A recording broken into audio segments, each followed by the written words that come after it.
The hall stretched farther than Elias Kane's eyes could follow, a cathedral of light and shadow carved from alien stone. Tall spires rose overhead, reflecting colors he could not name, and banners of countless species fluttered gently from unseen fans. He felt small, almost insignificant, standing on the polished floor among creatures that had explored stars he had only read about in textbooks. Yet for the first time, he felt the pulse of history in the making. Humanity had come a long way, and this hall, called the Hall of Gifts, was proof. At the far end, a figure sat upon a high dais, a matriarch whose presence made even the largest creatures bow slightly. Her skin shimmered in shades of silver and blue, eyes like twin moons, and her robe seemed alive, shifting like flowing water. She spoke in a voice that resonated through the hall, though no words needed translation for them to understand the meaning. Representatives of all races. She said, "Today you may take whatever you wish from this hall. What you choose will reflect the value you place upon your people." The crowd stirred, whispers passing between ambassadors like an electric current. Many rushed forward with confident steps, their eyes scanning the hall for treasures. Weapons, of impossible design, artifacts from the edges of the galaxy, and devices that could bend space itself were displayed in glass cases, floating platforms, and crystalline stands. They reached out, touched and smiled, claiming one prize after another. Elias stood frozen, not from fear, but from thought. Other species saw opportunity, but he saw the hall, the offerings, and the matriarch herself. And then he looked slightly to her side where a younger alien stood. She was smaller, her hair like liquid silver, eyes wide and curious.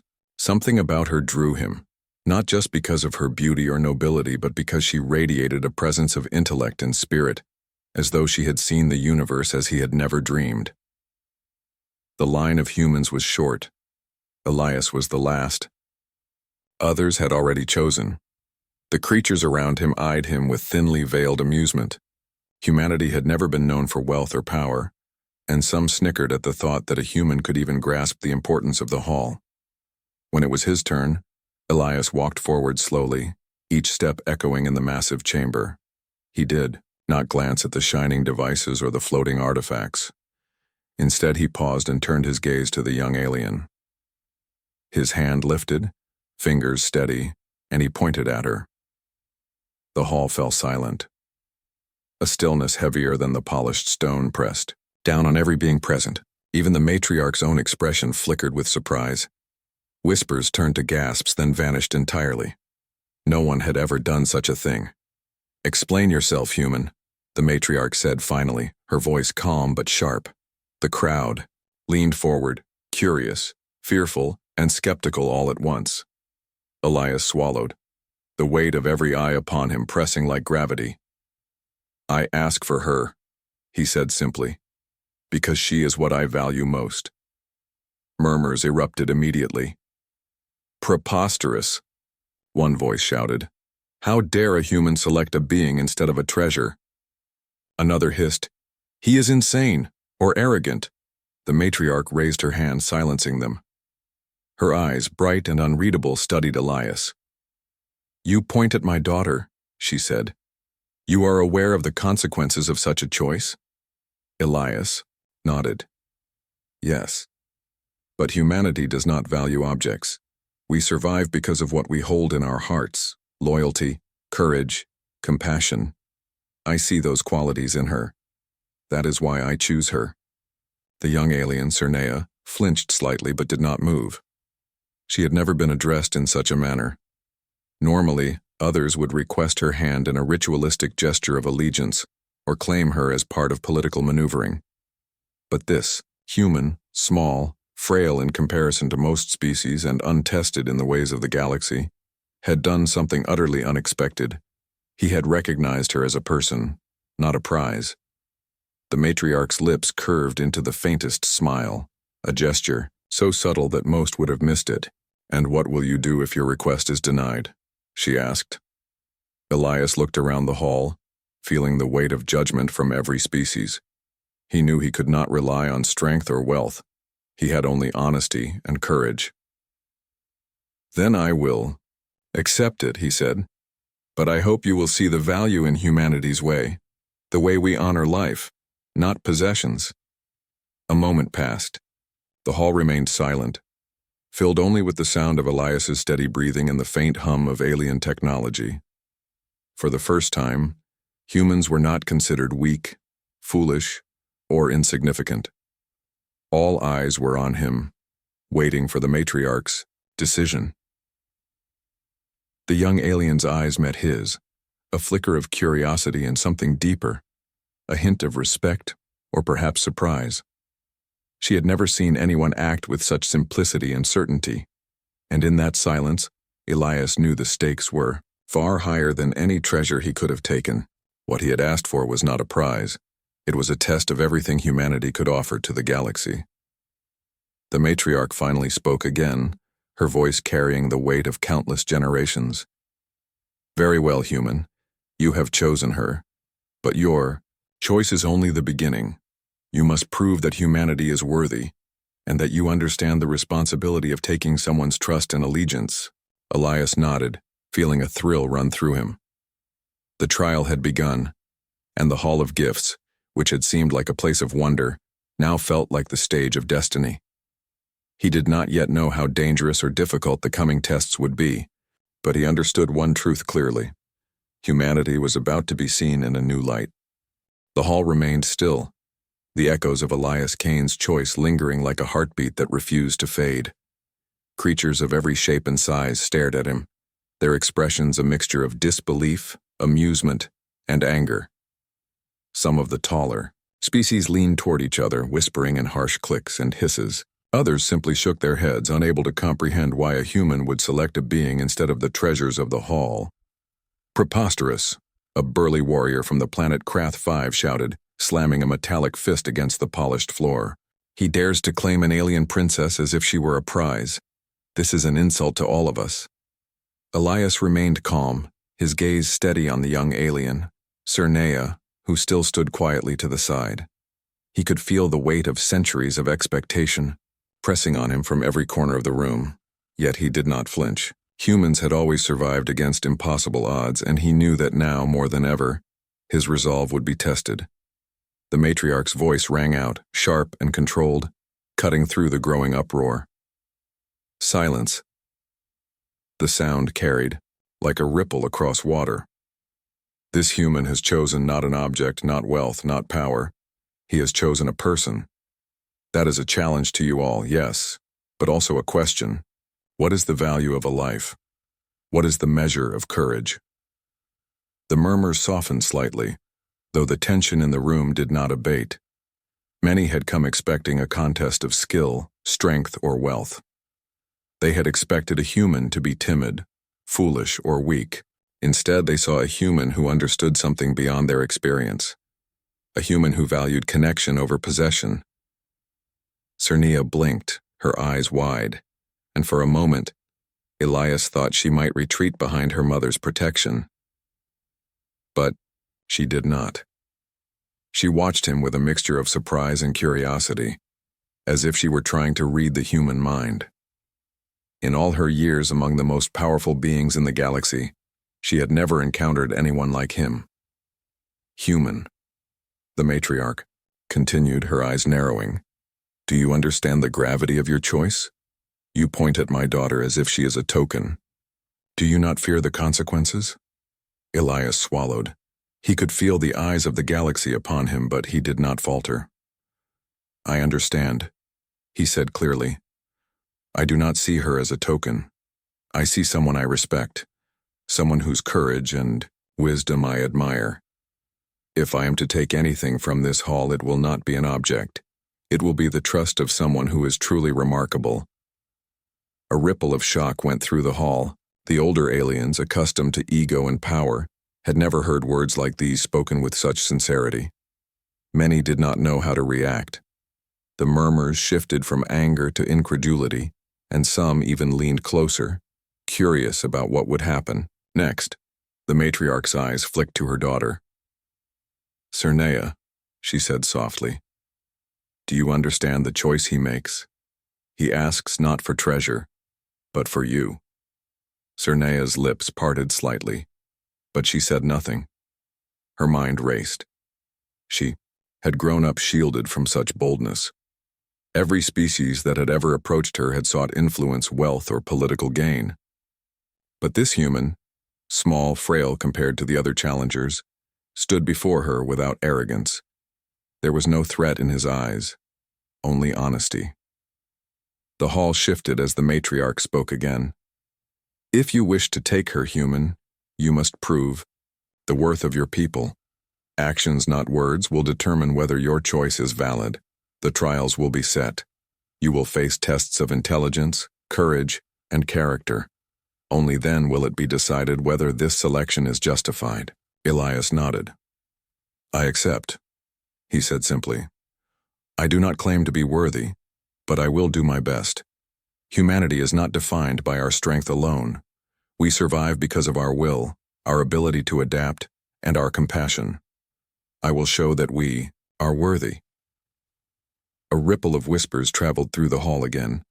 Some laughed softly, calling him naive. Others frowned, thinking him reckless. But a few, rare and curious few, leaned forward, intrigued. The human had not begged, bribed, or tried to impress with words or power. He had spoken with truth, and truth, they realized slowly, was harder to challenge than any weapon. Cernea finally spoke, her voice quiet but steady. You are bold, she said. No one has ever done this before. You do not ask for objects or power or influence. You ask for me, and yet you speak as though it is my choice as well. Elias smiled faintly. It is your choice, he said. I only point to what I value. I do not demand. I will follow your decision, whatever it may be. But I hope you see what I see. Someone worth respecting, not owning. The matriarch studied the two of them, her expression unreadable. Very well, she said at last. The trials will begin. Prepare yourselves. The council will watch, and the galaxy will judge. Human, show us the strength of your people. Cernea, observe closely, and decide for yourself whether this human is worthy of your trust. Elias stepped back, heart pounding but steady in his resolve. He knew the coming days would test everything about him and humanity. Strength alone would not be enough. Intelligence alone would not be enough. Only by showing courage, compassion, and the adaptability that defined his species could he hope to succeed.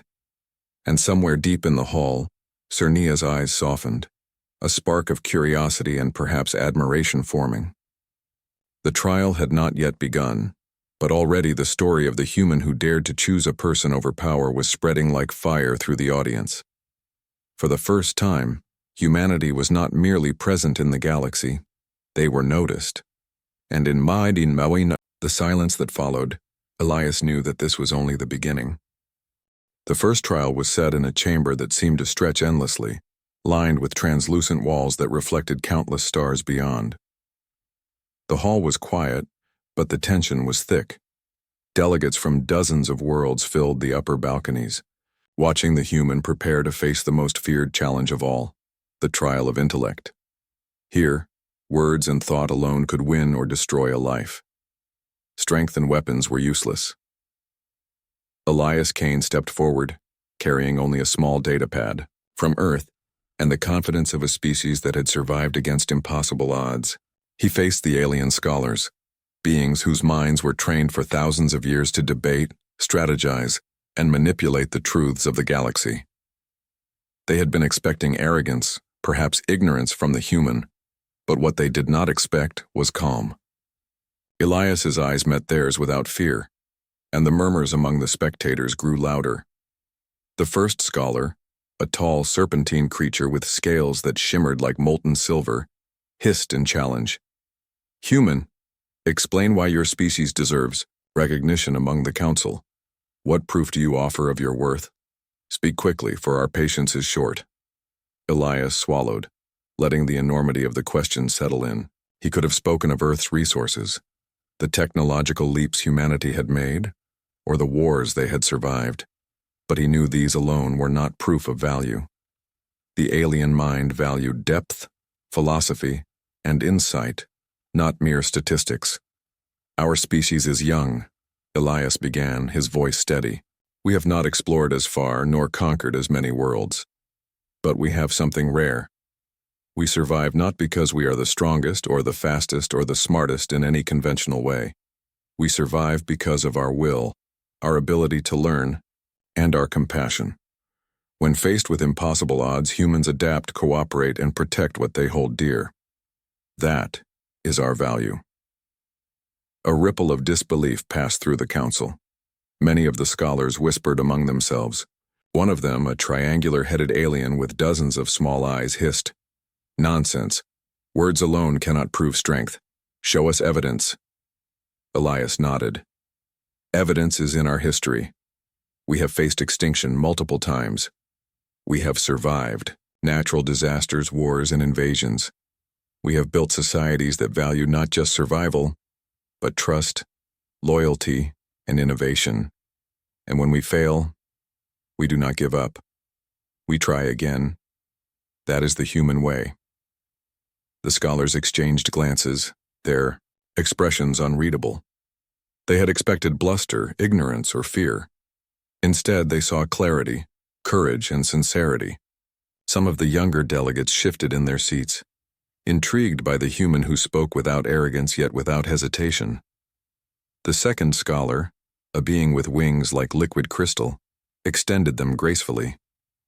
"You speak well, human, but words are only wind. Debate us on a point of galactic law. Convince us that your species could serve in this council without upsetting the order of the galaxy." Elias took a breath. He thought of Earth's history, of diplomacy, treaties, and the small but critical acts that had prevented wars and preserved life. "Order is not merely enforced by rules," he said. "It is maintained by the recognition of value in others. Humans have learned to coexist with those very different from us. We have negotiated peace between groups that could have destroyed each other. We understand compromise, loyalty, and empathy. We may be young, but our species values life and reason above conquest. That is how we serve the galaxy, not by dominating it, but by contributing to its balance." The crystal-winged scholar paused, tilting its head as if considering the words. Elias continued, sensing the moment.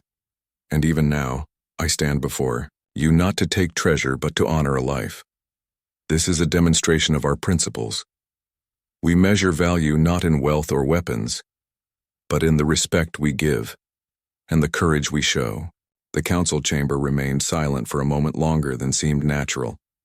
Even the spectators, who had come expecting spectacle, were caught in the tension. The matriarch herself observed from above, her gaze sharp but approving. Elias had survived the first part of the trial without faltering. He had stood against creatures who had centuries of intellectual training, and he had done so with nothing but honesty, clarity, and human conviction. Finally, the serpentine scholar hissed, the sound softening to something resembling respect. "Perhaps there is more to your species than we assumed," it said. The triangular-eyed being gave a slow nod. The whispers among the council shifted from derision to cautious admiration. Humanity, they realized, might not dominate with brute force or cunning alone, but perhaps they could influence the galaxy in ways that were harder to predict, harder to control. Elias allowed himself a small smile. The first trial was over, but he knew it was only the beginning. Words could win respect, but they could not carry him through the challenges to come. Strength, courage, and compassion would all be tested next. Cernea, watching from the side, leaned slightly forward. She had not expected the human to speak with such confidence, nor to understand the deeper values of her people. A spark of curiosity lit her eyes. Perhaps, she thought, humans were more than their reputation suggested. Elias turned his gaze briefly to her, feeling a quiet reassurance in her watchful eyes. The trials ahead would be dangerous, perhaps deadly, but he was not afraid. He carried the essence of humanity with him, a force no alien scholar could underestimate. And in that moment, standing alone before the council, Elias Kane understood something profound. Sometimes, the simplest truths, spoken with courage, were the most powerful weapons of all. The next trial was held in an arena unlike any Elias had ever seen. It stretched as far as the eye could see, an open expanse of metallic terrain dotted with obstacles, strange machinery, and shifting platforms. The air vibrated with energy, and the spectators above leaned forward in anticipation. This was the trial of strength, and Elias knew immediately he would be outmatched in every conventional sense. His opponents were warriors from species known for their size, speed, and combat skill.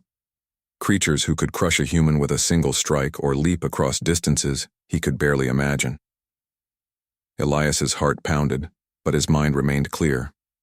He understood that brute force alone would not win this trial.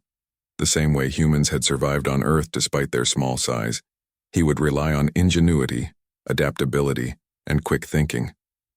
He adjusted the straps on his lightweight protective suit and stepped forward, meeting the gaze of the first challenger. The alien, a towering creature with limbs like steel beams and claws that could tear metal, growled, its voice a deep rumble that shook the arena floor. "Human, do you truly believe you can compete here? One wrong move and you will be crushed." Elias raised his chin. "I may not be the strongest," he said, "but I can adapt. I will do my best." The first clash was immediate. The giant lunged with terrifying speed, swinging its massive arms while Elias dodged with quick steps, sliding under the creature and leaping over jagged terrain. Every movement had to be precise. A single misstep would be fatal. But as the human dodged, he observed the patterns of the alien's movements. He noticed its rhythm, the slight pause before each strike, the way its weight shifted. Using his observations, Elias devised a simple plan. He led the warrior toward one of the arena's unstable platforms, a structure designed to test balance and control. The creature stumbled slightly, and Elias took the opportunity to vault over its back, using its momentum to push it toward a trap that sent the warrior sprawling into a cushioned pit below. The crowd gasped, and even the alien spectators murmured, in disbelief. The human had survived not through strength but through clever thinking.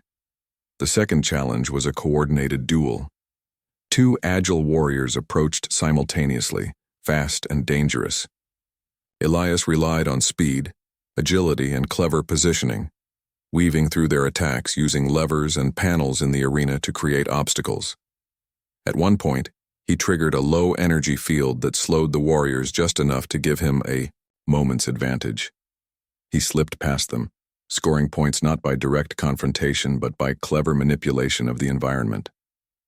The spectators leaned forward, whispers spreading through the arena. "This human, he thinks differently," one said. "He does not rely on raw power, but he anticipates, adapts, and uses the tools around him." Cernea watched intently from her elevated seat, her eyes wide with fascination. She had expected him to struggle or fail, but Elias moved with precision, confidence, and courage. His body was smaller and weaker, but his mind was sharp, and his choices showed a kind of creativity that many of the alien species had never considered. The final stage of the trial was a gauntlet, a winding series of traps, obstacles, and ambush points. Larger creatures had often failed here, relying on strength to force their way through. Elias, however, paused at each challenge, analyzing, observing, and using each mechanism to his advantage. A falling gate became a ramp, a swinging blade became a shield to deflect an approaching warrior, and a pit of molten energy became a platform for him to leap across safely. By the end of the gauntlet, Elias emerged with only minor bruises, his body tired but his mind sharp. The alien warriors who had initially mocked him now looked on with respect, some even bowing slightly. The council murmured in astonishment. Humans, it seemed, were dangerous not because they were the strongest, but because they could think in ways that others could not predict. The matriarch observed silently, her eyes reflecting a faint approving light. She had seen countless species pass through trials relying on brute strength or arrogance, but Elias had done something different. He had combined courage, intelligence, and quick thinking. He had survived not by overpowering his opponents, but by understanding the environment, his enemies, and himself. Cernea leaned slightly forward, her curiosity now mixed with admiration. "He is clever," she murmured almost to herself. "He is not just surviving, he is mastering every obstacle, and he does not seem afraid, even when everything is against him." Elias stepped to the center of the arena, breathing heavily, but standing tall. He had proven that human ingenuity could match or even surpass the raw power of the galaxy's most formidable species. He had not only survived the trial of strength, but he had reshaped the expectations of everyone present. The whispers among the spectators were no longer of mockery, but of cautious respect. The matriarch finally spoke, her voice echoing through the arena. "Human, you have passed the trial of strength, not by force, but by mind and will. The galaxy will remember this. You have demonstrated a quality rare among all species here, the ability to survive through intelligence and courage, even when the odds are against you." Elias allowed himself a faint smile, though he knew the hardest trial was yet to come. Strength alone was not enough to win the trials completely. He would still face danger in ways he could not yet imagine, but for now he had proven something vital. Humanity was not to be underestimated. As he left the arena, Cernea's eyes met his briefly, a silent acknowledgement passing between them. The young human had survived impossible odds, not through might, but through creativity and courage. And somewhere deep in the hall, Elias felt a quiet satisfaction. The galaxy had begun to see the strength of the human spirit in ways no alien could have anticipated. The final trial was unlike any Elias had faced before. It was not a test of intellect or physical skill, but a journey into the unknown. The matriarch's voice had been clear. He would travel into uncharted space, a region beyond the mapped territories of the galaxy, and return with something of value. What that value would be, he did not yet know. He could not rely on strategy or clever tricks alone. He would need courage, resourcefulness, and perhaps even a touch of luck. Elias entered the small human ship waiting for him, its hull battered but functional. It had been carefully upgraded for long-distance travel, though nothing could prepare him for the unknown void that lay ahead. Outside the viewport, stars stretched endlessly, cold and distant, and the silence of space pressed upon him like a living thing. He adjusted the controls and set a course into the dark expanse, knowing that failure could mean death, or worse. As he traveled, the first danger appeared, a field of rogue asteroids, tumbling unpredictably. Larger ships could blast their way through, but Elias knew that would only attract attention from predators that might patrol this zone. Instead, he navigated carefully, weaving through the debris, calculating angles, speed, and momentum. The tiny ship shuddered as a rock grazed the hull, but it held together. Days passed in tense solitude. Elias monitored systems, plotted courses, and remained vigilant for threats. It was in this quiet that he began to reflect on why he had chosen Cernea. Humanity had survived countless trials on Earth by recognizing what truly mattered: trust, loyalty, and the value of life. The void of space, with its dangers and loneliness, became a mirror for those principles. Then, the unexpected occurred. A distress signal flashed on the console, weak, irregular, but unmistakable. Another ship, badly damaged, drifting among the asteroids. Elias hesitated. The trial required him to return with something of value. Taking risks could jeopardize his success. Yet he could not ignore the signal. Humanity's strength, after all, was in compassion and courage. He altered course and approached the ship. Inside were alien refugees, exhausted and fearful, their vessel nearly inoperable. They were from a species known for aggression, often despised among the council, but Elias saw only lives in need. Carefully, he docked and transferred them to his own ship, stabilizing their life support systems and offering what supplies he had. The refugees looked at him with confusion, gratitude, and surprise. They had expected no one to help them. As he guided them back through the asteroid field, he realized that the true test of value was not in treasures or power, but in actions. Every maneuver, every decision, was proof of humanity's capacity to act with courage and wisdom. The void tested not only skill, but character, Suddenly a predator emerged, an enormous creature that lurked in the shadows of the asteroid belt, drawn to energy signatures. Its scales shimmered in the dim starlight, and it moved with terrifying speed. Elias did not panic. He calculated the angles of escape, using the asteroids as shields and the small ship's agility to dodge the creature's attacks. At one point, he created a false energy signature, luring it toward a dense cluster of rocks. The predator collided with the debris, momentarily stunned, giving him a chance to slip past. Hours later, Elias emerged from the treacherous zone. The refugees were safe, his ship battered but intact, and the path to the council clear. The void had tested every part of him: skill, courage, ingenuity, and compassion, and he had survived not through raw strength, but through careful thought, quick reflexes, and human determination. As he approached the council, he realized something profound. The something of value was not gold, artifacts, or weapons. It was proof of humanity's principles in action. By saving lives, by risking his own safety for others, Elias had demonstrated what his species truly valued. When the human ship landed, the hall was silent. Delegates and spectators alike watched, waiting for the outcome. Elias stepped out, weary but unbroken, guiding the alien refugees toward the council. The murmurs spread quickly. The human had returned not with treasure but with the lives of others saved against impossible odds. Cernea's eyes widened as she saw the refugees, her admiration growing. She understood now that Elias's choice of her had not been foolish. He had proven that humanity measured worth differently. Courage, compassion, and intelligence were far more valuable than any object in the hall. The matriarch observed silently, her expression unreadable. Slowly she spoke, her voice carrying across the hall. "Human, you have returned from the void not with riches, but with proof of your species' principles. You have shown courage, ingenuity, and compassion. You have acted when others would have hesitated. You have demonstrated what it means to value life above all else." Elias allowed himself a faint smile, though he knew the trials were not yet complete. The final judgment would depend on more than his actions.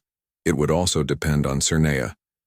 Yet for the first time, he felt that humanity's way, its combination of intelligence, courage, and heart, was truly recognized.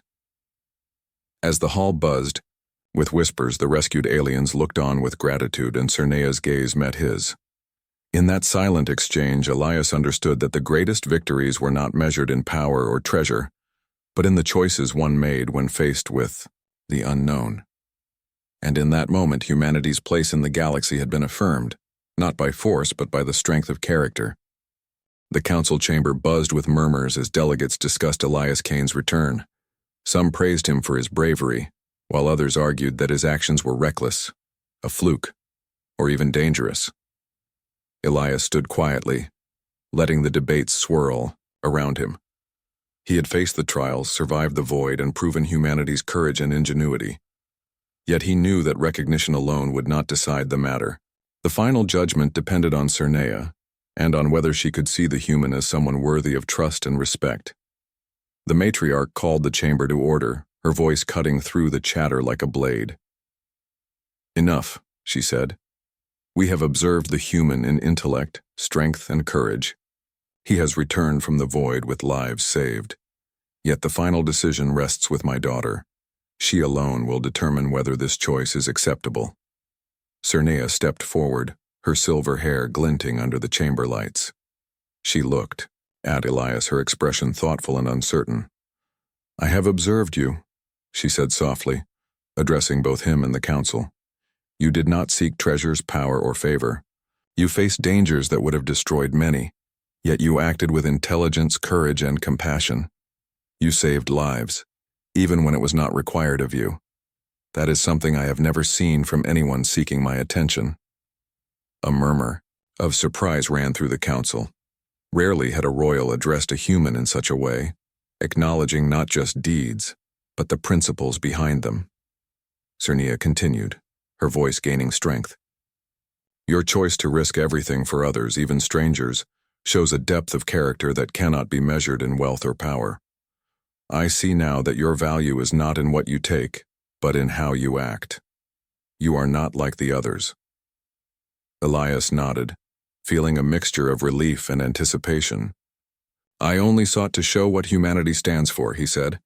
We survive because of loyalty, compassion, and courage. I wanted you to see that, not as a gift or obligation, but as the truth of our people. The matriarch's eyes softened, though her expression remained stern. You have spoken wisely, human, but words alone do not grant acceptance.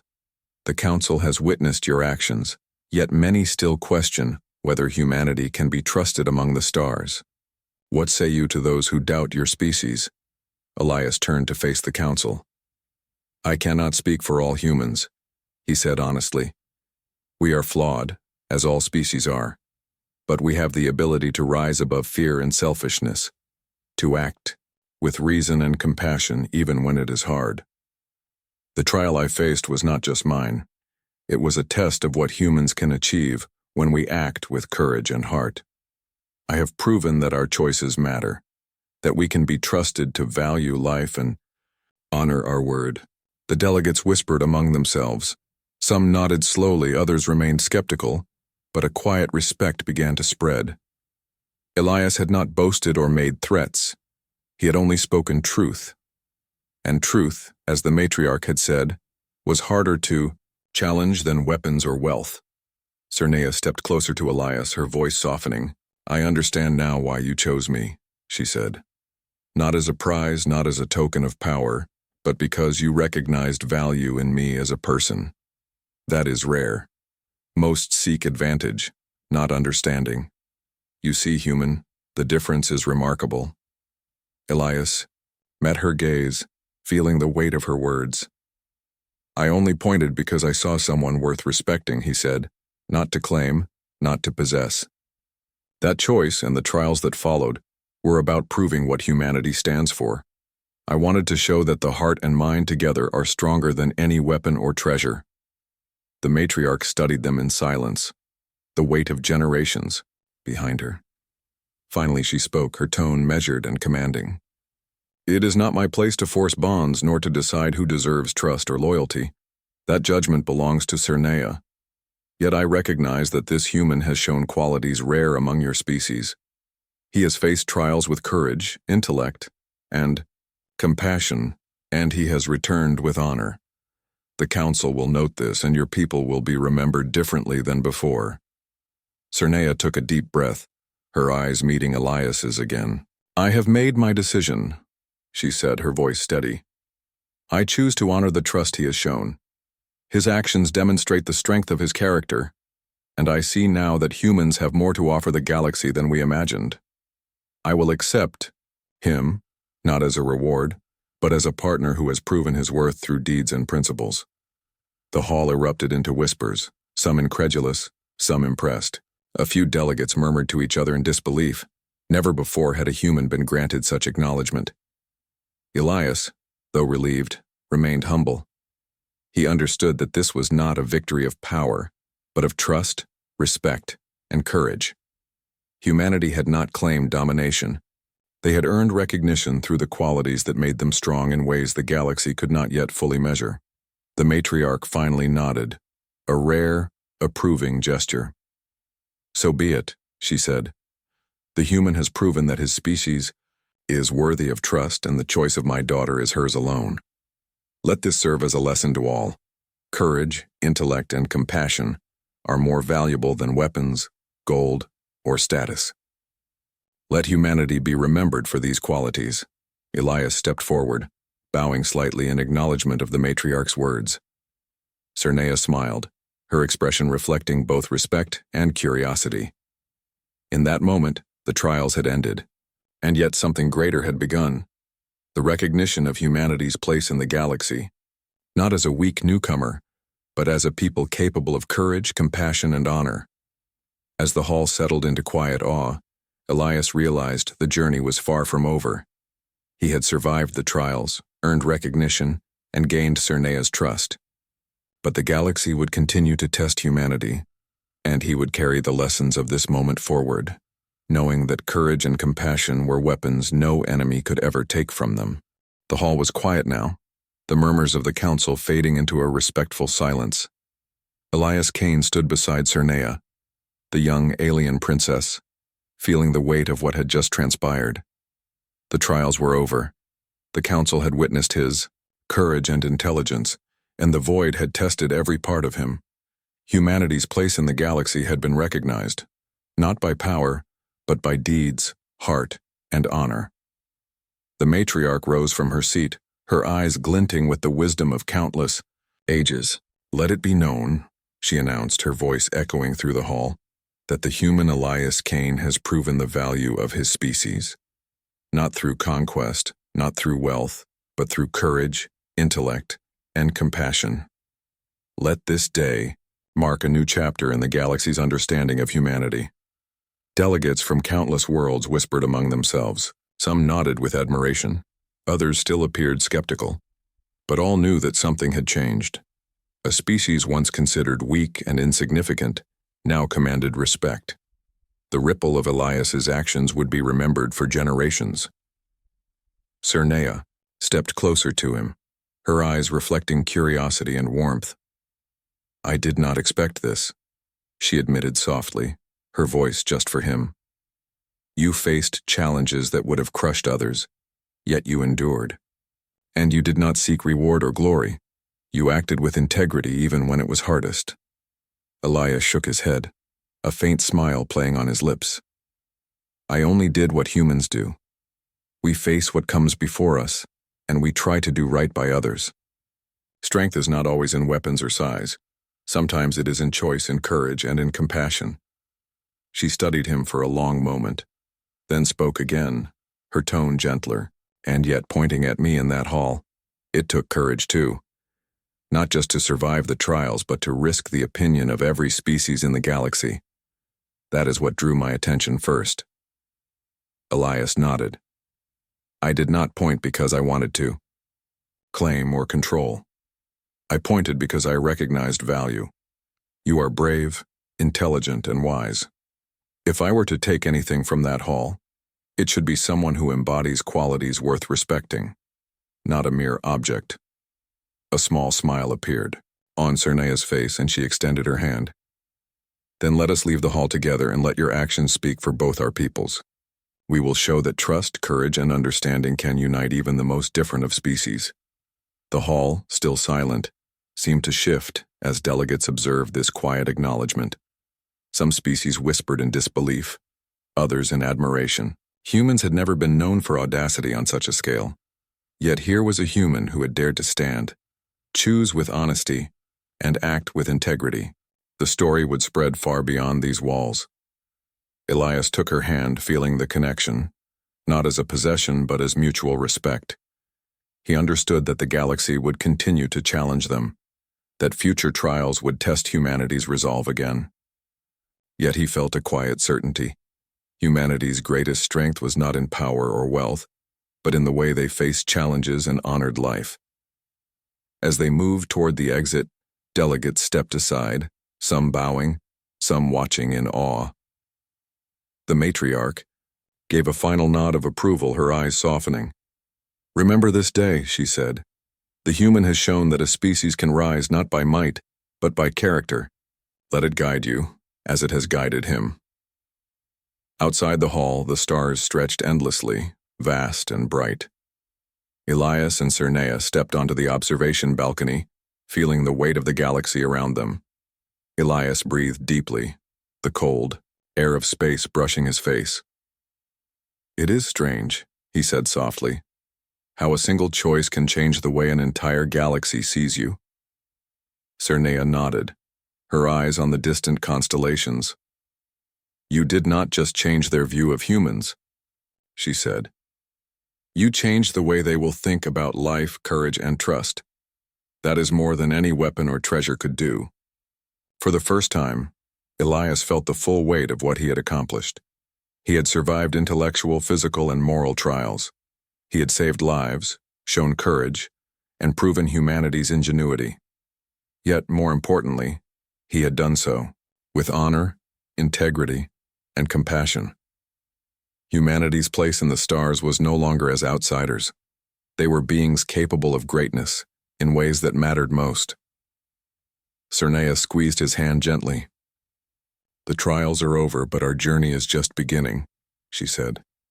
"Together we will show the galaxy that strength is measured not by power, but by heart and mind." Elias smiled, feeling a quiet warmth. He had faced the impossible, not just for himself, but for his species, for humanity.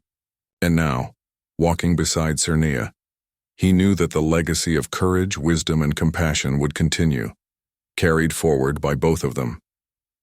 The hall of the council, the trials, and the whispering delegates faded behind them. But the lessons remained clear. Humanity was no longer merely a newcomer in the galaxy. They were a force defined by heart, intellect, and resilience. And as Elias and Cernea gazed out into the vast stars, they understood that the future was theirs to shape, together.